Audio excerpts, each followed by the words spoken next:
Magluluto tayo ng no egg, no milk, no oven, banana loaf cake, and banana cupcakes.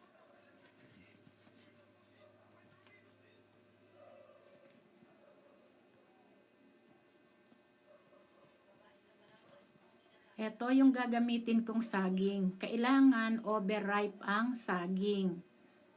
Tanggalin natin yung mga parteng nabubulok-bulok sa saging.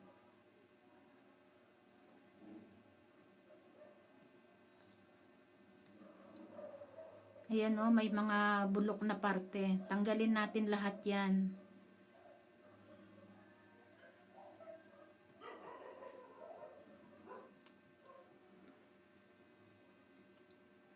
Gamit ang tinidor, durugin ang saging. Kung mayroon kayong masher, yun ang gamitin nyo para mas madali. Ilagay na natin ang ating 1 1/4 cup na brown sugar. Halu-haluin. And then, isunod na natin ang half cup na oil. And then, 1 teaspoon na vanilla. Haluin. And then, ilagay na rin natin ang 1 cup water. Haluing mabuti hanggang sa matunaw ang sugar.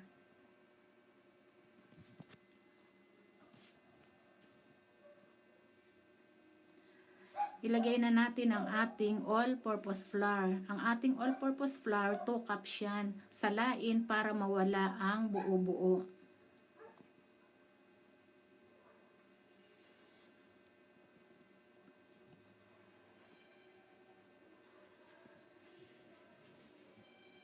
Ilagay na rin natin ang ating 1 teaspoon na baking powder and 1 teaspoon na baking soda.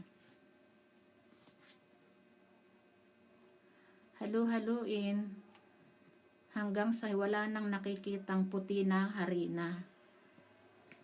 And then, ilagay na natin ang ating raisin. Nilagyan ko yan ng harina para hindi magdire-diretso sa ilalim yung raisin. Haluing mabuti pero huwag i-overmix.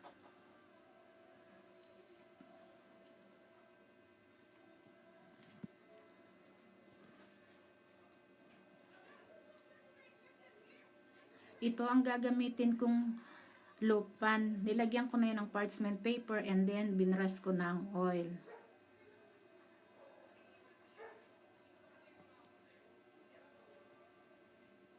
Mga kalahati lang yan kasi aalsa naman yan.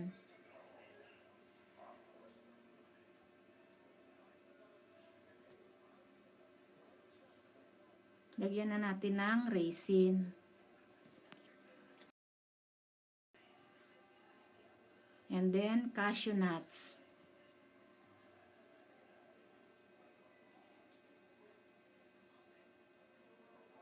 Ito na siya. Itong mixture ko nga pala, dapat ang magagawa niyan, 2 ganyan na loaf pan.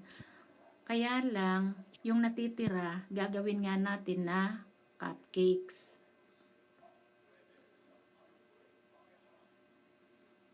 O, dito ko ilalagay ang ating gagawing cupcakes. Ito ang pinakang molder ko.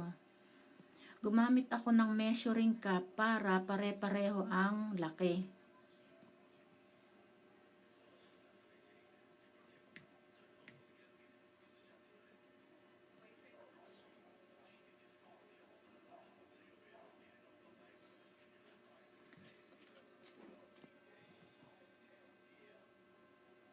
Lagyan natin ng raisin. And then, cashew nuts. And then, isalang na natin sa ating steamer.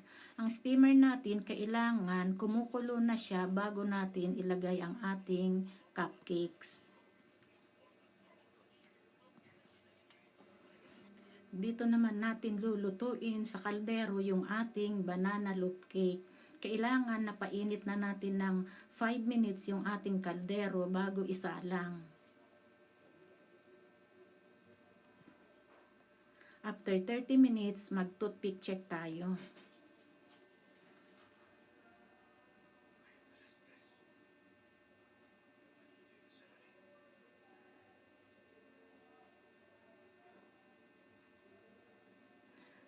10 minutes pa and then hanguin na natin.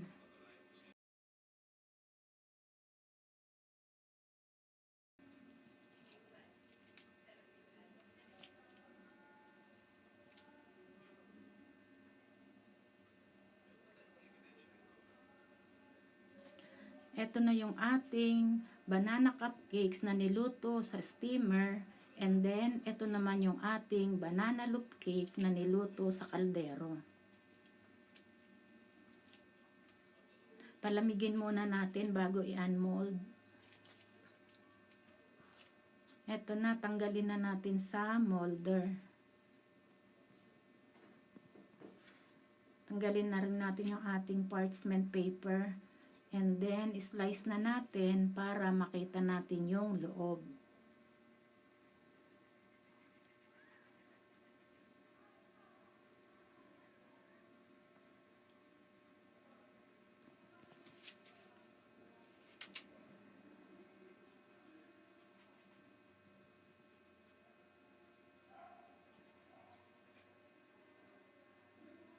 Oh, 'di ba? Ang ganda ng luto. Sa kaldero lang 'yan niluto, oh. Oh, 'di ba? Ganda. Ito naman yung ating niluto sa steamer.